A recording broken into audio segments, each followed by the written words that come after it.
Oi, gente, boa noite! Como estamos? Olha lá! Hoje eu vim direto aqui do escritório, tô bem animada com tudo isso. Oi, Fernanda, tudo bom? Pati, boa noite. E olha só, hoje o nosso assunto é muito bacana porque, assim, é uma pequena diferença, é um pequeno detalhe que faz toda a diferença para um especialista em chá, né? E é um detalhe que está muito acessível para todo mundo, né? Então é bacana isso. A Marta entrou, a Ana Cláudia, a Dalva. E aí, olha só o que é que a gente vai falar hoje. A gente vai falar sobre a importância de você saber identificar os gostos básicos. Ai, Aline, pelo amor de Deus, mas isso, né?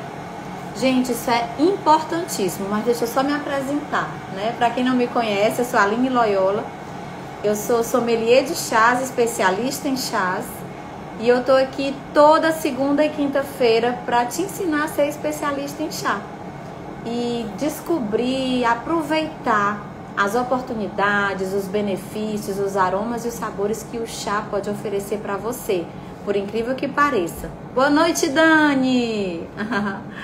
E aí, olha só, o nosso assunto de hoje é uma forma da gente descobrir os gostos básicos. E como eu falei, eles são muito acessíveis. A Marta que tá aqui, ela tá participando do nosso curso de análise sensorial e ela vai receber em casa 4 gostos básicos, e a gente vai pedir para ela selecionar um limão Tahiti, para que a gente possa exercitar dentro da nossa boca essa sensibilidade que a gente tem na hora que a gente começa a sentir um gosto doce, começa a sentir um gosto amargo, ou ácido, ou umami, ou salgado. E por que é que isso é importante? De verdade, deixa eu só preparar aqui esse chá. De verdade, o que é que acontece? A gente tem com muita facilidade a identificação do gosto doce, mas às vezes no paladar, na prática, né, com o chá, que o chá é uma bebida que é muito sutil, muito delicada, tem alguns chás que a gente tem dificuldade de identificar se aquilo que a gente está sentindo é um gosto salgado ou se é um gosto ácido, por exemplo. Uma das maiores dúvidas que a gente tem é essa, né? É o salgado e o ácido. Por quê? Aí a gente entra um pouquinho nessa parte de antropologia mesmo, né?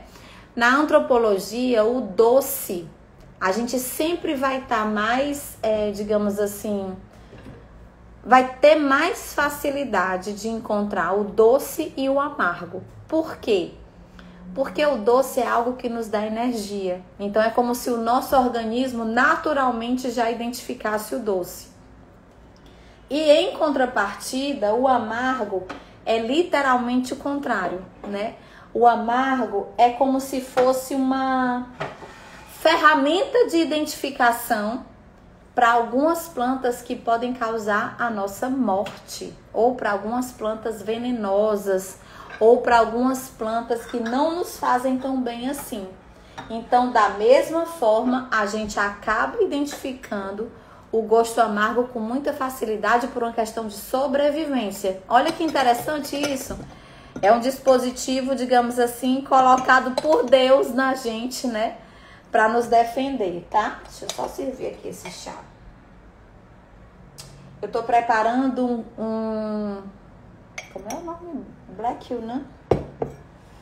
Yunnan Black, sim. Yunnan Black.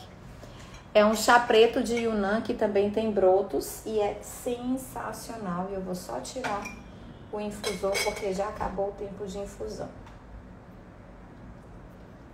Vou servir aqui pra gente ir conversando e eu ir tomando esse chá, tá?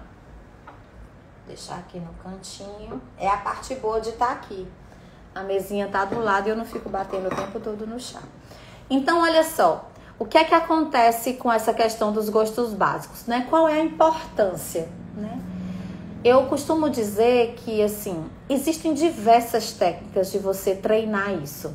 Eu mesma no curso já implementei de diversas formas diferentes. Por exemplo, numa primeira turma eu peguei exatamente do mesmo jeito que a gente fez lá na UKT Academy, né? Eu peguei 1 grama de cada um dos compostos e aí papel e caneta na mão. Quais são os compostos que a gente usa para identificar os gostos, né?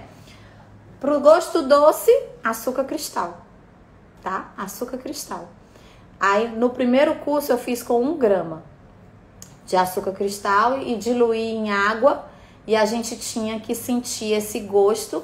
E aí como é que a gente fazia?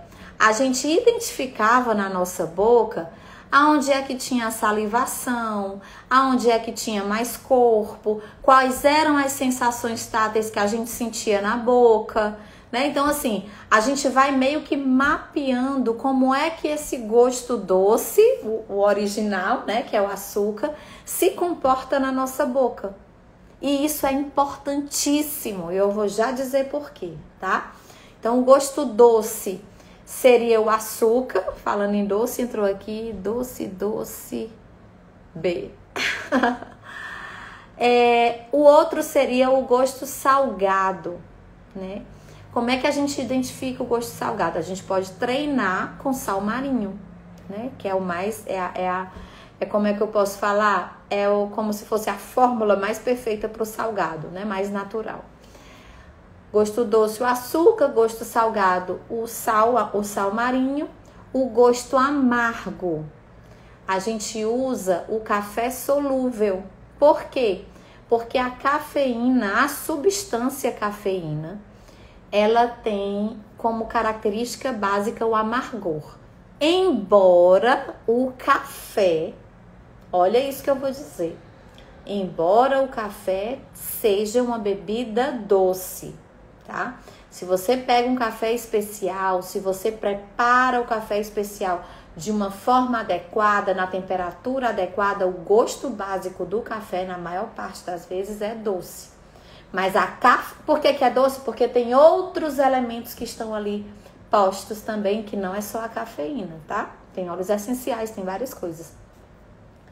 No caso do café, a gente usa o café solúvel, porque é como se fosse um café, tipo assim, de não tão boa qualidade, por melhor que seja o café solúvel que você vai usar, né? Não dá para comparar o café solúvel com o café que foi torrado ali na hora, que foi moído na hora, que foi preparado em um método diferente, né? Não tem como, é que nem o chá de folhas soltas e o chá de saquinho, não dá para comparar. Imagina um chá solúvel, né? Se existisse, né? Que é quase o chá de saquinho mesmo. Então, vamos lá. No amargor, a gente faz essa experiência com o café solúvel. No caso da acidez, a gente usa o limão Tahiti. Então, a gente pega o sumo desse limão, coloca na água e aí bebe para também saber como é que vai se comportar dentro da nossa boca esse ácido, né? Essa sensação ácida na boca. E por último, mas não menos importante, a gente utiliza o glutamato monossódico, que é o velho e bom Ajinomoto, para aprender a identificar o umami. O Ajinomoto não é a substância natural umami, né? Ela é uma substância industrializada. Mas a gente poderia usar tomate, poderia usar cogumelo, poderia utilizar N substâncias naturais que têm a presença umami, né? Algas e etc. Mas que para fazer esse exercício do jeito que eu tô falando, com o doce, com o salgado, com o amargo, com o ácido e com o umami, o glutamato monossódico tá ok, tá? Então, assim, como é que a gente faz esse exercício? A gente tem sempre que considerar que o chá é uma forma mais sutil que a gente tem de extrair, né, das folhas o dulçor, o amargor, embora que seja o gosto salgado, o gosto ácido e o gosto umami. É uma forma sutil. Por quê? Porque é uma infusão. É diferente de eu pegar a própria coisa, né? Como eu vou pegar o próprio açúcar, eu vou diluir na água e vou colocar na boca. É totalmente diferente. Por quê? Porque ali é o próprio açúcar que está diluído.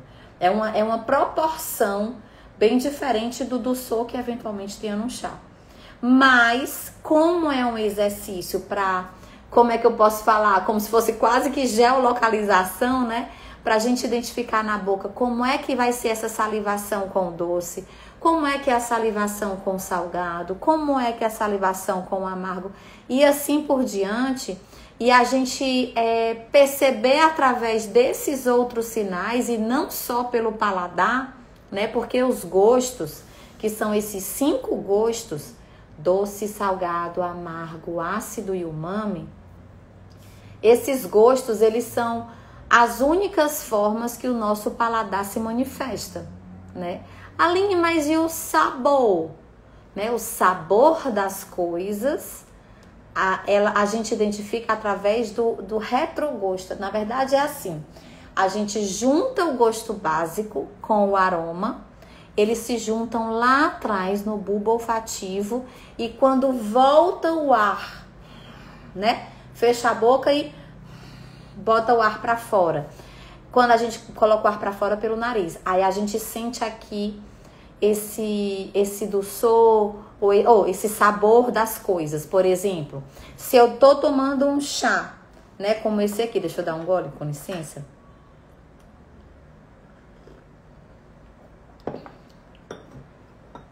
Esse aqui é bem amadeirado, bem chocolate. Na hora que eu boto o licor do chá na boca, eu sinto o gosto básico, que é o doce. Eu sinto em seguida um leve ácido. Por que que eu sei que é um leve ácido? Porque eu sei a forma que a substância ácida se comporta na minha boca. Ela causa uma salivação aqui, principalmente na parte de baixo da língua aqui na frente, tá?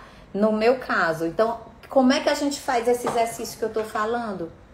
Na hora que eu boto o açúcar dentro da água, né? Na água pode ser inclusive morna também, para ter mais ou menos a mesma sensação do chá. Eu coloco na boca, fecho os olhos para ficar totalmente concentrada naquilo e começo a pensar. O que é que eu tô sentindo? Eu tô sentindo um gosto muito doce, né? Que é o gosto do açúcar mesmo. Eu tô salivando aqui lateralmente. O que mais que eu tô sentindo? Eu sinto uma astringência, eu sinto um corpo. É natural que a gente sinta um corpo, né? Por quê? Porque como são os flocos de açúcar diluído, ali tem um peso na língua, né? Então a gente sente um corpo. O que mais? E a gente vai meio que desenhando na nossa língua e na nossa boca como é que a gente sente. Na hora que a gente vai tomar o chá, isso vem meio que automático. Por quê? Porque é treino. É treino. Uma das substâncias mais difíceis da gente com o nosso hábito alimentar, para a gente identificar, é o gosto umami, né? E a gente usa o glutamato monossódico, que é um umami industrializado, para que a gente possa sentir tudo isso que esse gosto umami oferece. De antemão eu já digo, se você for fazer essa experiência em casa, utilize 1 grama de cada um desses componentes. No caso do limão, pode ser o sumo, né, de meio limão. Pode colocar todos na mesma quantidade de água, né? Eu sugiro que coloque mais ou menos 100 ml de água, 130 ml de água. Olha aí o pastor Valero. Foi o pastor Valero que me falou sobre o café, viu? Ele é barista, a gente esteve junto agora na Argentina. E ele falando do gosto do café, do gosto doce. Inclusive, ele levou um café para nós que tinha sabor de tamarindo. Gente, eu nunca imaginei isso. Aquela acidez bem elegante, mas um tamarindo que a gente... Poxa vida, como fazia tempo que eu não provava o tamarindo. Foi ele que preparou. Oi, Tati, bonsoir. E assim por diante. Então, vamos só recapitular o que é que eu estou sugerindo. Para você exercitar em casa essa percepção dos gostos, né? Como eu disse, eu já fiz essa percepção utilizando 1 grama de cada um desses elementos. 1 grama de açúcar cristal, 1 grama de sal marinho, 1 grama de café solúvel, 1 grama de glutamato monossódico, que é o Ajinomoto, e meio limão, o sumo de meio limão. Cada um desses em separado você coloca em mais ou menos 100, eu costumo dizer 100, 130, porque na hora que eu vou fazer a análise sensorial do chá, eu vou usar o Professional Cupping Tea Set, que é esse material, que aqui tem 130 ml de água. Então eu uso exatamente para todos a mesma quantidade que eu vou usar para o chá. Pode ser que uns fiquem mais diluídos, pode ser que outros não, mas não tem problema, porque isso é um exercício, né? Aí você vai fazer e você vai colocar na boca e vai deixar um tempo. Não precisa engolir, pode colocar tudo para fora. Principalmente quem é diabético e quem é hipertenso, né? Que querendo ou não vai estar colocando açúcar na boca e sal na boca, né? Então é só realmente como a gente faz os cuppings profissionais, que a gente bota na boca e joga para fora, né? Então do mesmo jeito, bota na boca, só percebe bem o que é que você está sentindo, onde é que é salivação, se tem adstringência, se não tem, etc. E aí você vai, quando for tomar o chá em outro momento, você vai identificar com mais facilidade qual é o gosto básico desse chá. Por quê? Porque muitas vezes a gente confunde, principalmente a acidez com o salgado. Essa é a maior dificuldade, pelo menos que eu tenho e que alguns alunos comentam que tem também. Então, por isso que eu estou compartilhando com vocês. Todos os cursos de análise sensorial eu faço esse exercício antes. Na primeira aula eu faço esse exercício. Por quê? Porque é muito importante, tá? É um dos atributos do chá que a gente identifica na análise sensorial. Desculpa, gente, eu tô com alergia. Aí meu nariz tá coçando muito. É um dos atributos do chá que a gente coleta na análise sensorial. É o gosto básico, né?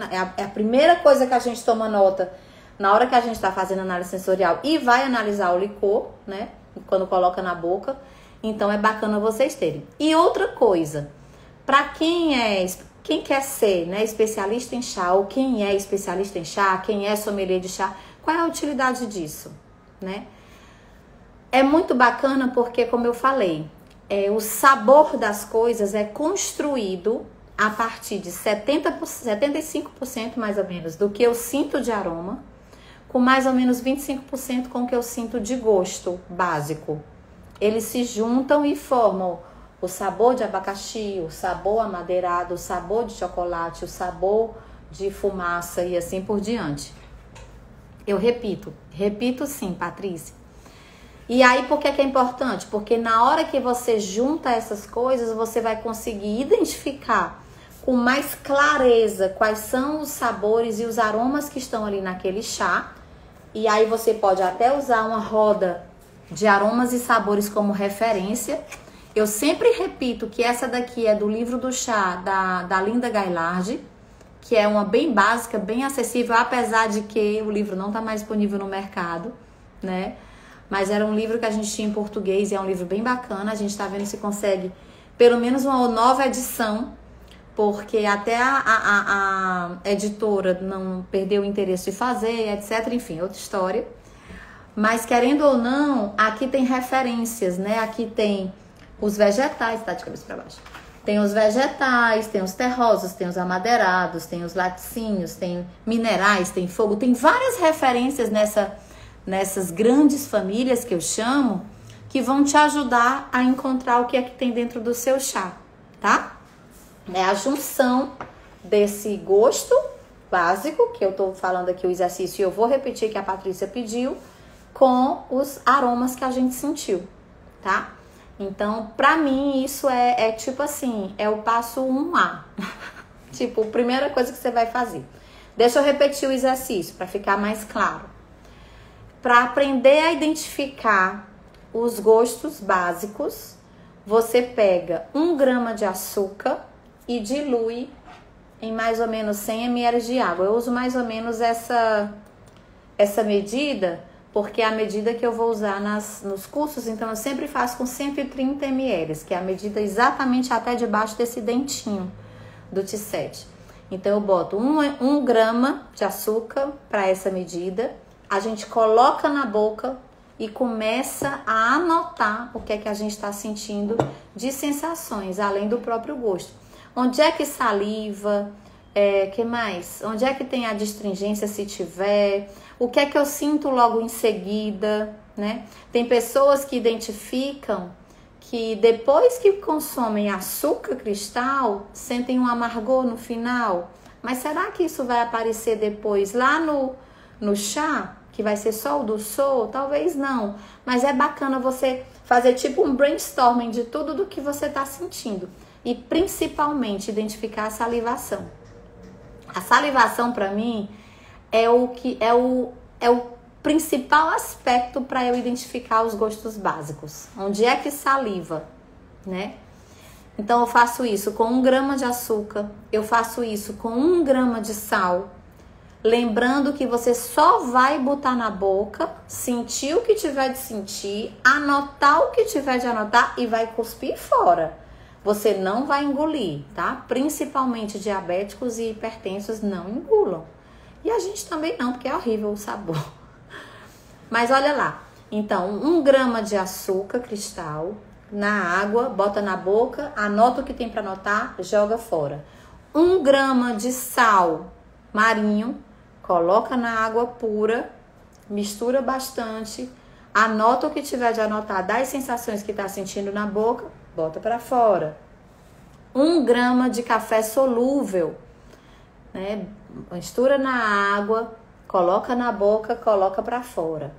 1 grama de glutamato monossódico, que é o velho e bom Ajinomoto, que é o que vai simular o gosto umami, da mesma forma que o café solúvel vai simular o amargor. Coloca na boca, coloca para fora. E finalmente o sumo de meio limão, também na mesma quantidade de água, coloca na boca, anota o que tiver de anotar e coloca para fora, tá? Isso vai ajudar a você ter, assim, uma percepção maior e uma sensibilidade maior para esses gostos básicos. E, inclusive, é um exercício, a temperatura da água, Paty, pode ser temperatura natural ou a temperatura de consumo do chá. Qual é a temperatura de consumo do chá? Entre 40 e 50 graus. Em geral, se deu para segurar, dá para beber na porcelana, tá? Então, pensa nisso. Não precisa ser algo muito... tem que ser desse jeito. Não, são exercícios. Por que eu tô falando sobre isso? Eu já fiz diversos cursos de chás mundo afora, tá? Esse de 1 grama que eu tô falando, e exatamente na temperatura que a gente bebe o chá, eu fiz ipsiliteres do que eu vi lá na UKT Academy, tá? Mas... tem uma aluna minha que é aluna do Senac, que é professora do Senac, e ela falou que os professores de vinho do Senac usam exatamente a mesma quantidade que se usaria no chá. Por exemplo, se eu uso 2,6 gramas de chá para essa quantidade de água, que são 130 ml, eu teria que usar 2,6 gramas de açúcar, 2,6 gramas de cada um, e na temperatura que eu preparo o chá, ou seja, a 100 graus, e depois esperar esfriar. É uma forma também, tá? Existe já uma outra escola que fala que não, que eu tenho que botar várias graduações de açúcar, várias graduações de sal, para identificar se é muito doce, pouco doce. São exercícios. Você adota aquele exercício que você acha que vai te atender melhor. Particularmente, eu prefiro usar uma única medida, tá? Eu uso agora 1 grama para cada um. Por exemplo,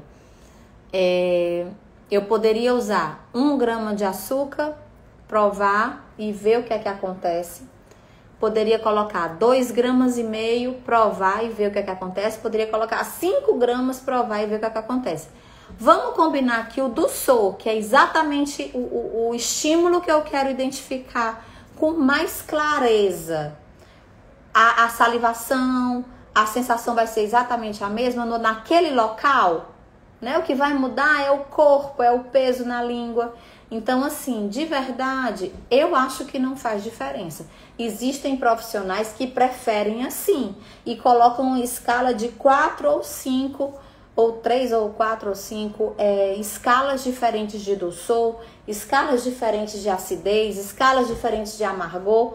É válido, é exercício. Todo exercício é válido. principalmente no que diz respeito aos nossos sentidos. Por quê? Porque a gente tem que estar o tempo todo se desafiando a identificar sutilezas ainda menores, tá? Qual que dará a sensação de adstringência? Na verdade, o que é a sensação de adstringência? São pequenas partículas daquela coisa que ficam na língua e causam uma atração, que é aquela sensação de secura, tá? Então, a depender da quantidade de açúcar que você coloca, pode ficar mais untoso ou pode ficar adstringente, por conta dessa atração. A depender da quantidade de sal, a depender da quantidade de cada um. É exercício. Qual que dará a sensação? Tipo um caqui. Gente, eu adoro caqui, mas eu acho o caqui tão doce. E eu não percebo a adstringência no caqui. Eu percebo a adstringência, sabe aonde? No caju. O caju, a nossa língua fica seca, né? A gente passa a língua no céu da boca, dá aquela tração. Isso é a adstringência.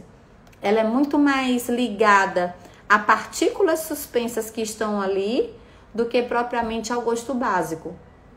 Mas por que eu falei isso? Porque é bacana. Ah, caqui que não está maduro. Eu nunca provei caqui que não está maduro. Mas pode ser. Eu não sei. Alguma fruta verdosa, né? Ela tem a manga verde, ela dá essa adstringência. O saputi, ela dá essa adstringência. O caju, que mesmo que maduro, dá, né? Mas assim, é como eu falei. Qual é o objetivo desse exercício? O objetivo desse exercício é que você identifique o dulçor. É bacana você anotar tudo como exercício também, mas é o dulçor e a salivação. Na minha opinião, a salivação é um grande sinalizador, à exceção do gosto umami. O não maduro fica tipo a liga na boca. O caqui, né? Será que a liga na boca é atração ou é a untuosidade? Que a untuosidade é como se ele ficasse oleoso. Não sei, eu nunca provei, né? Então, tô na sensação aí de vocês. Mas, enfim. Aí tem um gosto... Ah, pronto. Um gosto que é o mais complexo de todos, na minha opinião, que é o umami. Que é o mais diferente pra gente, né? Tração, pronto, agora ficou claro. O umami é mais diferente pra gente, por quê? Porque não faz parte, pelo menos na maior parte das vezes, da nossa alimentação diária, diferente dos japoneses e dos chineses, que tem outros alimentos que são bem frequentes na alimentação deles e que tem um gosto umami bem sobressalente, assim, bem sobressaltado, tá? O que é o gosto umami? O gosto umami é o quinto gosto, né? É um gosto que a tradução literal dessa palavra umami em japonês é muito delicioso, né? Algo delicioso, tá? E para os japoneses é algo que eles perseguem. Não é à toa que os japoneses eles cobrem o sazal antes de colher, para aumentar a L-teanina, que é uma substância do chá, específica do chá e de mais duas outras plantas que pouco se encontram. Aumenta a L-teanina, que é um aminoácido, e que se não houver fotossíntese, ela vai para a xícara trazendo esse gosto umami, tá? O gosto umami é um gosto que está presente no leite materno, né? Eu tô amamentando e já fiz análise sensorial de leite materno, da vez que eu fiquei amamentando o Theo, e realmente é um gosto umami. E qual é a forma que eu digo que a gente identifica o gosto umami? O gosto umami é como se ele fosse dar um bug assim na nossa boca, como se tivesse todos os gostos ao mesmo tempo. Como se tivesse uma explosão de doce, salgado, amargo e ácido ao mesmo tempo, de forma que a gente saliva bastante e tem um corpo, né, que é esse peso. Isso para mim é a definição do gosto umami sensorialmente falando, tá? Deu água na boca. A gente encontra, deixa eu só tomar um chá. A gente encontra o gosto umami com muita frequência em cogumelos, em carne crua, né? Encontra em tomates, encontra cogumelo, carne crua, tomates, em queijos, vários queijos têm esse gosto umami. Os chás verdes japoneses de mais alta qualidade, que são esses que são sombreados, quer seja sencha, Kabuze sencha, quer seja gyokuro, quer seja matcha, né? Porque são chás que eles deixam de 7 a 28 dias cobertos, né? A depender do grade desse chá. E isso faz com que esse gosto umami esteja mais presente. Ó, a picância seria o quê? A picância a gente chama de... Lembro já o nome, que eu tô sem a minha... Deixa eu só pegar aqui no iPad. Além da picância, a gente tem a distringência, pungência. O nome mais técnico é pungência, tá? Que é essa sensação de pinicado. Não é um gosto e também não é um sabor. É uma sensação tátil na boca, né? Que aí vem uma coisa bacana da análise sensorial. Na análise sensorial, a gente usa os 5 sentidos, tá? Para determinadas situações, a gente usa os olhos, os ouvidos, na verdade, a visão, a audição, o olfato, o paladar e o tato. O tato, da mesma forma que a gente tem nos dedos e no corpo, a gente tem dentro da boca. A adstringência é tato. A pungência é tato. A untuosidade é tato. É o tato que identifica essas características no chá, tá? No chá, ou no café, ou na cerveja, ou no vinho, onde quer que seja. A Fabi entrou, me lembrei do vinho, que ela é louca por vinho. Já conhece as vinícolas do mundo inteiro. Né, Fabi? Saudade de ti, amiga. Então, é um pouco disso, Paty. Então, assim, é a parte do tato. É tanto que quando a gente vai fazer análise sensorial, deixa eu abrir aqui um formulário que eu tenho, que meio que foi um geralzão, assim, de tudo que eu acho que é mais importante da gente identificar na análise sensorial. Deixa eu pegar aqui uma que não tá preenchida para eu te mostrar. Deixa eu ver se eu acho um aberto aqui. Eu vou deixar esse aqui do Londinho. Olha só. Não sei se dá pra tu ver por conta da luz. Saudade, Fabi. Aqui é um formulário que eu coloco aqui todas as características do chá, tá? E a gente vai preenchendo na hora que a gente tá fazendo análise sensorial. É como se fosse assim, é tudo que você pode observar, tá? E aqui embaixo, nessa última parte aqui, ó, entra essa parte do tato. Por exemplo, a questão da adstringência é tato, que a gente chama de sensações bucais, né? Saudades, Fabi. As sensações bucais. A adstringência, que é essa tração, o corpo, que é o peso, que de novo é o tato, a textura, né? Se ela é aveludada, se ela é mais aquosa, que também é tato. A viscosidade, né? Se é mais untuoso ou se é mais aquoso, né? Qual a diferença de untuoso e aquoso? Untuoso é como se fosse mais para azeite do que para água. Um ótimo exemplo que eu já ouvi aí é tipo assim, mais para picolé de baunilha ou para picolé de limão, né? Untuoso e aquoso, tá? No que diz respeito à textura, é mais aquoso ou é mais aveludado, né? O veludo tem aquela tração, mas é uma tração macia, né? Então, aí tem, além disso, tem a pungência, que a Patrícia chamou picância, né? Tecnicamente falando, a gente fala pungência, que é esse pinicadinho. Pode dar na ponta da língua, pode dar na boca, pode dar ao longo da língua, né? A depender do que você tá fazendo análise sensorial, porque análise sensorial não tem só de chá. Análise sensorial tem de café, tem de vinho, tem de azeite, tem de queijo, tem de água, pasmem, análise sensorial tem de água, né? Meu esposo trabalhou mais de 15 anos com uma empresa de água, uma grandona do Brasil, e faziam análise sensorial de água. Por quê? Por conta dos minerais que estão ali, por conta de todos os compostos que estão ali. Essa água que vem das nascentes, né? Ela traz consigo a história de onde ela passou, né? Então também tem análise sensorial de água. Tem a complexidade, que aí já é um composto do chá, né? O que é que ele é, um chá complexo ou não é, que aí vem outra definição. E a persistência, né? A persistência está mais ligada ao tempo que a gente continua sentindo o sabor, ao tempo que a gente continua sentindo o aroma, né? Em geral, a adstringência é algo persistente. Por quê? Porque, como eu falei, são pequenos grânulos do chá que estão ali na língua fazendo tração no céu da boca.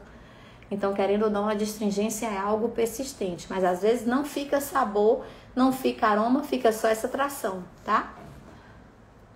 Todos esses sentidos encontramos no chá. Também, com certeza. Aqui eu peguei uma análise sensorial do chá. Essa que eu mostrei foi de chá, tá? A gente usa todos os sentidos. Se faz análise sensorial até de cabine de avião, né? Quando eles vão lançar alguma inovação em carros, em alguma coisa, eles chamam analistas sensoriais daquela coisa para dizerem quais são as sensações que eles têm de estarem ali, se tem conforto, porque aí vai mudar do objeto em análise, né? Vamos combinar que uma análise sensorial de um chá vai ser diferente de uma análise sensorial de um cockpit de um carro, né? Mas querendo ou não, são análises sensoriais, tá? Deixa eu ver aqui, ó. Alguém falou aqui. O Loft entrou. Todos esses sentidos encontram assim. A Ana Cláudia tá dizendo, ó, moro em Campos do Jordão e pego água da fonte da Minalba, é outro sabor. Pronto, ele trabalhava na Minalba, Ana Cláudia. Eu acho melhor, né? Não tenho mais conflito de interesse, ele já saiu da empresa faz anos, mas eu adoro a água Minalba para fazer chá. Adoro, eu acho que o pH dela tá bem dentro do esperado, ela é um pouquinho mais ácida, né? É um ácido mais para pertinho do neutro, mas tá ótimo, fica perfeito, na minha opinião. Aqui em Fortaleza é a que eu tenho acesso, que tem a melhor qualidade do chá, com certeza, tá? Ó, que legal, muito interessante, pronto. Então era isso. Aí assim, vamos agora trazer para a prática, né? Para que é que serve essa informação para quem é especialista em chá? Né? Assim, para que é que eu uso essa informação? É a melhor água, eu já bebi antes de morar aqui. Pois é, eu também. Antes de namorar com ele, eu já bebia também. Então, olha só, para que é que serve essa informação dos gostos básicos? É como eu falei, existem estudos que falam que os sabores que a gente sente são formados, né, com cerca de 75% dos aromas, que é aí onde entra isso aqui, ó. É aí onde entram as rodas de aromas e sabores que a gente chama, né? Por quê?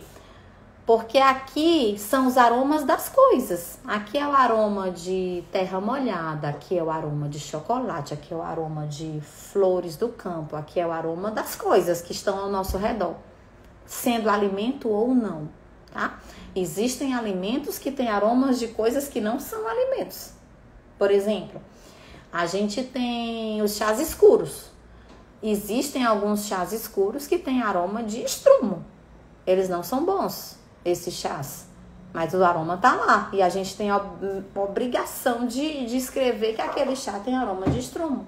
Esses dias eu recebi um e tive que fazer uma análise sensorial. Eu não consegui beber, porque era só estrumo, tá?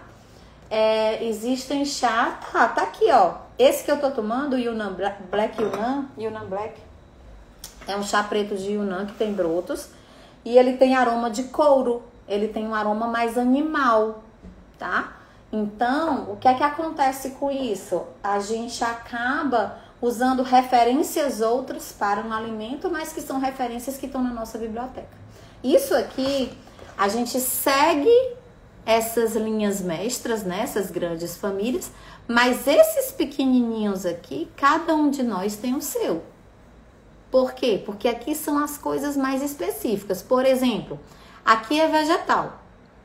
Aqui vai ter, ó, mato, alfafa, grama, selga chinesa, legume, ervilha cozida, feno, milho, alcachofra, aspargos, tomilho, salsa e hortelã. São os que tem aqui. Eu posso acrescentar aqui o quê? Eu posso acrescentar couve-folha, eu posso acrescentar espinafre, eu posso acrescentar rúcula. Por quê? Porque são aromas vegetais que eu tenho na minha biblioteca de aromas e sabores e que não está aqui. E que eu consigo identificar nos chás. Por quê? Porque faz parte da minha história sensorial com os alimentos que eu como. Tá? Da mesma forma aqui, ó, no terroso.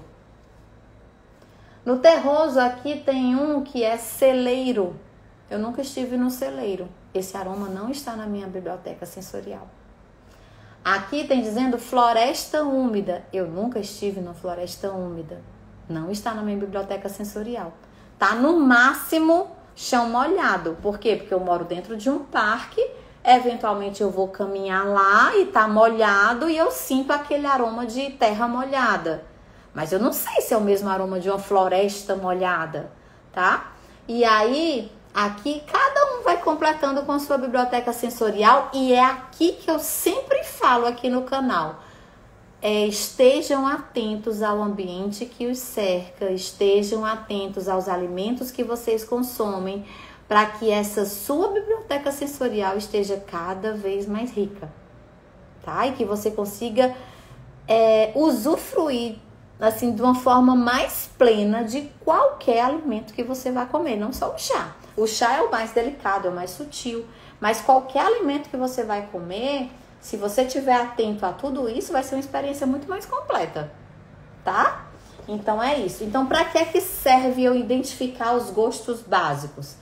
25% do sabor que eu vou sentir vai sair do gosto, tá?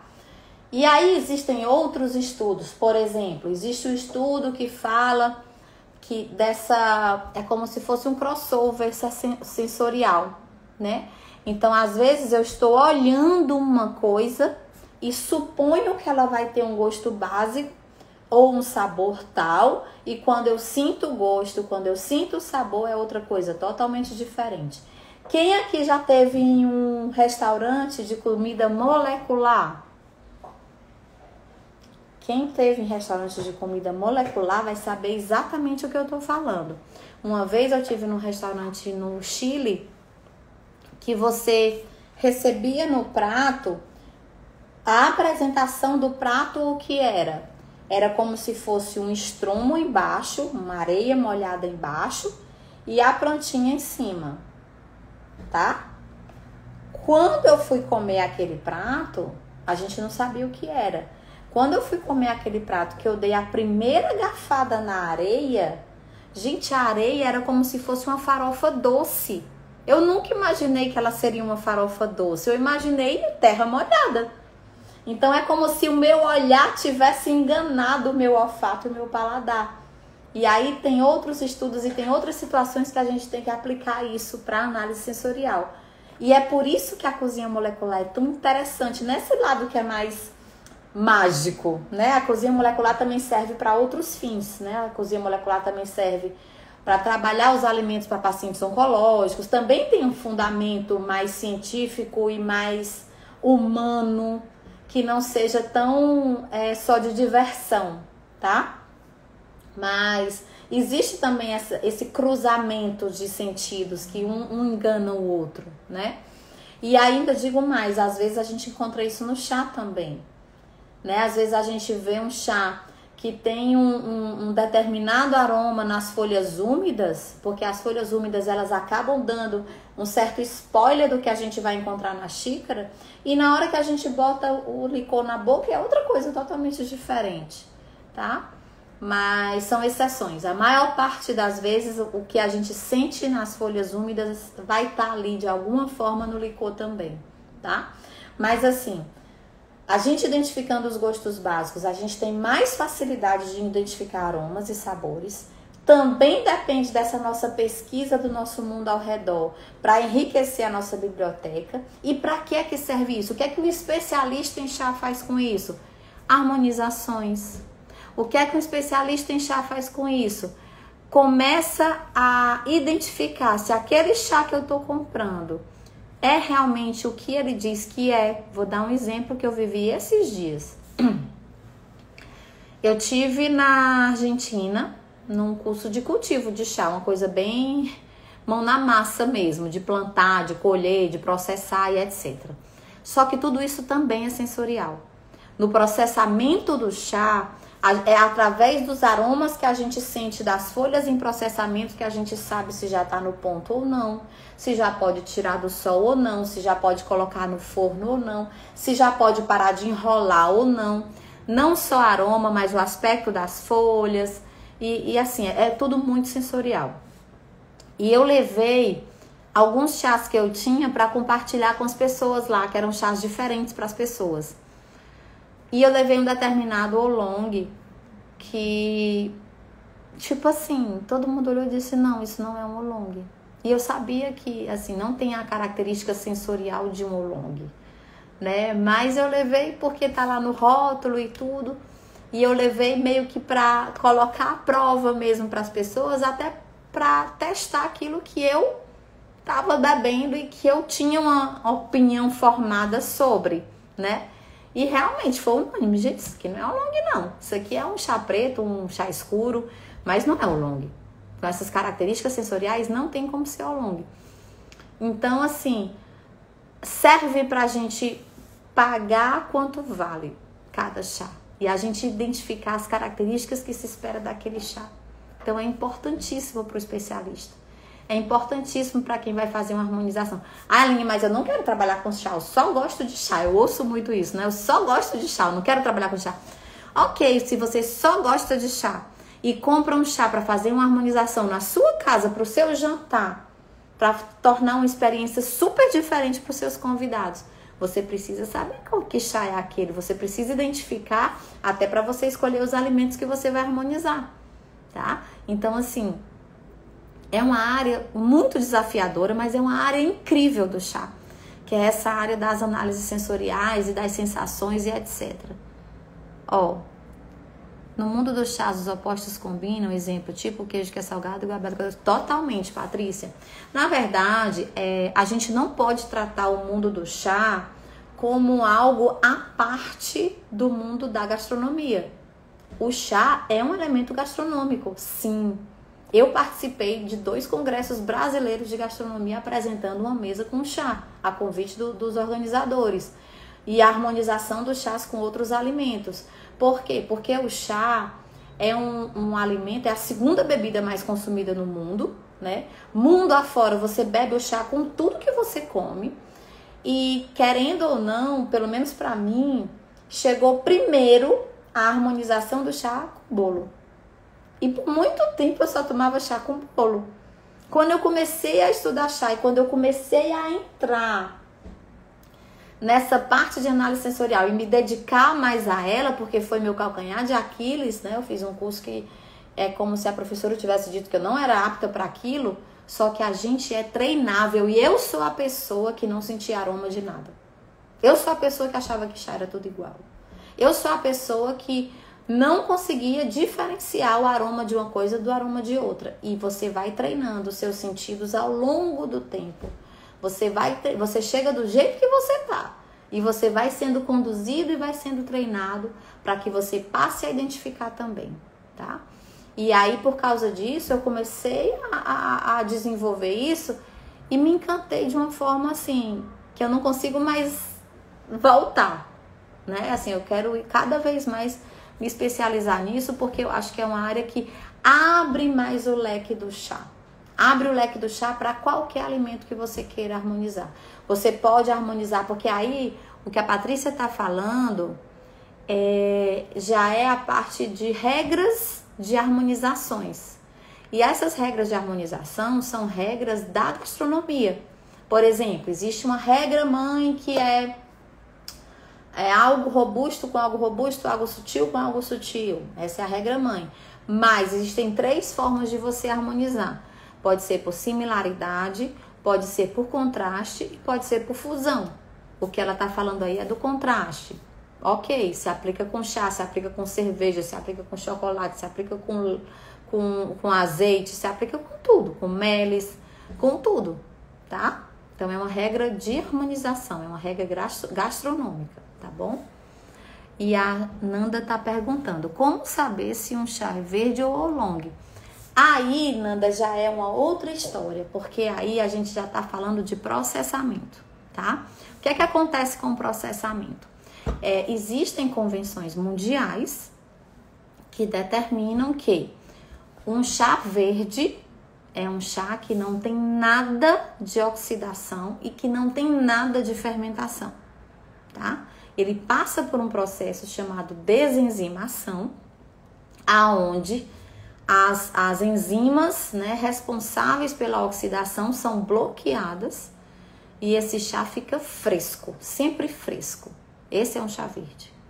Já o chá oolong, ele passa por diversas fases de processamento, aonde a característica da família é a semioxidação. Não que ele se reduza a isso, tá? Não que que você possa dizer, chá oolong é um chá semi-oxidado. Não, ele é muito mais do que isso. É uma família riquíssima de variações, é uma família riquíssima de aromas, de sabores, de características de cada região. É uma família sensacional. Mas se a gente for pegar pontualmente o processamento padrão, a gente pode dizer que é essa semi-oxidação, tá? Então, diferencia lá no processamento. A colheita é da mesma planta, Camellia sinensis, que é essa daqui. E aí vão colher folhas diferentes para verde, folhas diferentes para oolong, mas enfim, vem tudo da Camellia sinensis. Eu tô apontando porque eu tô com ela bem aqui, no quadrinho, tá? Que mais? A Kátia! Beijo, Kátia! E no chá não se adiciona açúcar, assim como no café, para sentir as notas? Olha, adoro essa pergunta. Olha só o que acontece. Nem no café a gente adiciona açúcar, tá? Se você for conversar sobre isso com o barista, ele vai fazer pá! Que história de adicionar açúcar para sentir as notas? Não tem isso. Na verdade é assim. Eu tenho uma professora muito engraçada, tive uma professora muito engraçada que ela fala assim, olha, o chá é seu. Você faz com ele o que você quiser. Se quiser colocar açúcar, coloca. Se quiser colocar leite, coloca. Se quiser colocar adoçante, mel, o que quer que seja, limão, coloca. Mas de verdade, eu sempre falo, se for um chá de qualidade, se for um chá de folhas soltas, dê uma chance pro chá. Por quê? Porque assim como em qualquer alimento, quando você coloca açúcar, você sente o gosto de quem? Do açúcar. Você não está sentindo o gosto do alimento. O médico pediatra dos meus filhos é nutrólogo. Ele proíbe a adição de açúcar e de sal no alimento dos meninos, pelo menos até 2 anos. Proíbe. Ele diz, pode temperar com o que quiser. Pode botar alho, cebola, pimenta, azeite, tudo. Mas não bote sal nem açúcar. Por quê? Para que a criança possa sentir o gosto, o sabor de cada coisa. Para que a criança já cresça com essa biblioteca bem ampla, né? Então, a gente acaba meio que entrando nessa regra de tudo colocar açúcar e tudo colocar sal, acaba que a gente só sente o salgado e só sente o doce do açúcar e acaba mascarando coisas que estão ali muito sutis, né? Eu como sem açúcar e sem sal. E não que eu não como uma sobremesa, eu como tudo. Eu como tudo dessa vida. Esse é um problema, por sinal. Levei um carão da minha nutricionista por isso esses dias. Mas assim, tudo que eu puder evitar açúcar e sal, eu evito. Quando é sobremesa, eu como com açúcar, eu como. Hoje eu comi waffle com Nutella de sobremesa. Tenho direito a algumas refeições livres, né, que ela deixa. E hoje eu já usei uma das minhas refeições livres para essa sobremesa.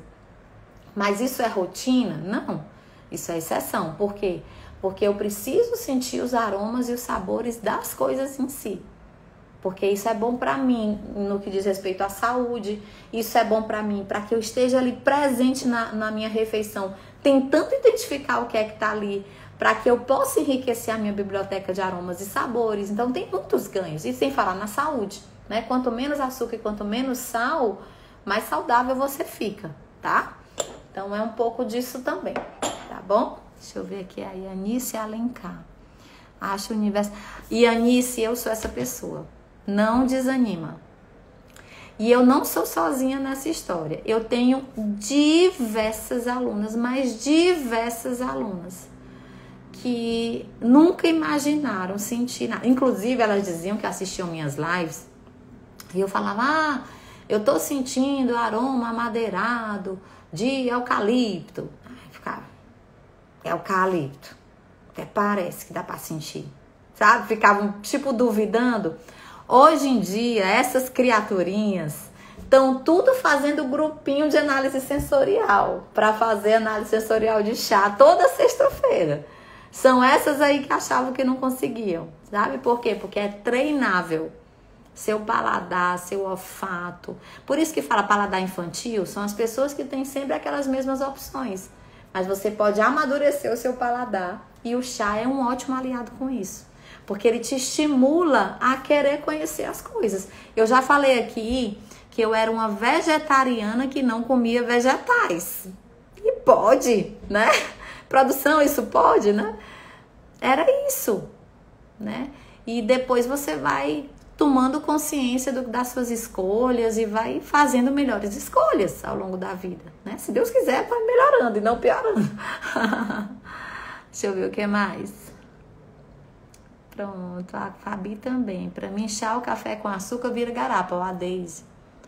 Tipo isso. O que mais? A Marta e coração de chá. Pronto. Mas, gente, era isso hoje, né? Então, só para resumir, se puderem fazer o exercício, né? De identificar os gostos básicos, para que você possa, quando chegar na sutileza do chá, você já ir direto ao ponto, perfeito. Tá? Se puderem ir acrescentando, né, palavrinhas, né, que você não tem ainda, né, na sua roda de aromas e sabores, também para ir enriquecendo o seu paladar, o seu olfato, a sua percepção com o chá, o maior beneficiado vai ser você. Por quê? Porque você vai conseguir incluir o chá de uma forma mais ampla na sua rotina, que muita gente me pede isso, né? Elinha, eu quero incluir o chá na minha rotina, como é que eu faço? Assim, enriquecendo a sua roda de aromas e sabores, fazendo esse tipo de exercício para você identificar o quanto antes quais são os gostos básicos, né? Assim, tudo é estar presente, tudo é exercício. Isso é bom até para ansiedade, tá? Então, se você quer ser especialista em chá, esse é um bom primeiro passo. E o melhor de tudo, você pode colocar em prática agora, nesse momento. Tá bom? Uma roda de aromas e sabores. Essa daqui eu deixei à disposição de vocês que participaram do workshop de análise sensorial que eu fiz semana passada, eu acho. Semana passada, acho que foi, segunda-feira. Ficou à disposição de vocês. Agora só quando eu for fazer de novo, que eu sou dessas, eu sou difícil. Mas ela tá no livro do chá, da Linda Gailard, que tem na Publifolha e tudo. Olha o Ivan! Tá aí, ó, quando eu disse que eu tava numa experiência, né, de cultura de chá, de colheita, de processamento, era lá na Almanete. Ô, Ivan, coisa boa te ver aqui. Mas, gente, encerro por hoje. Quinta-feira eu tô de volta e a gente vai falar ainda mais para que, assim, você possa saber como se tornar especialista em chá e aproveitar da melhor forma possível os aromas, os sabores, os benefícios e as oportunidades que só o chá pode te oferecer. Um beijo bem grandão e até quinta. Tchau, tchau.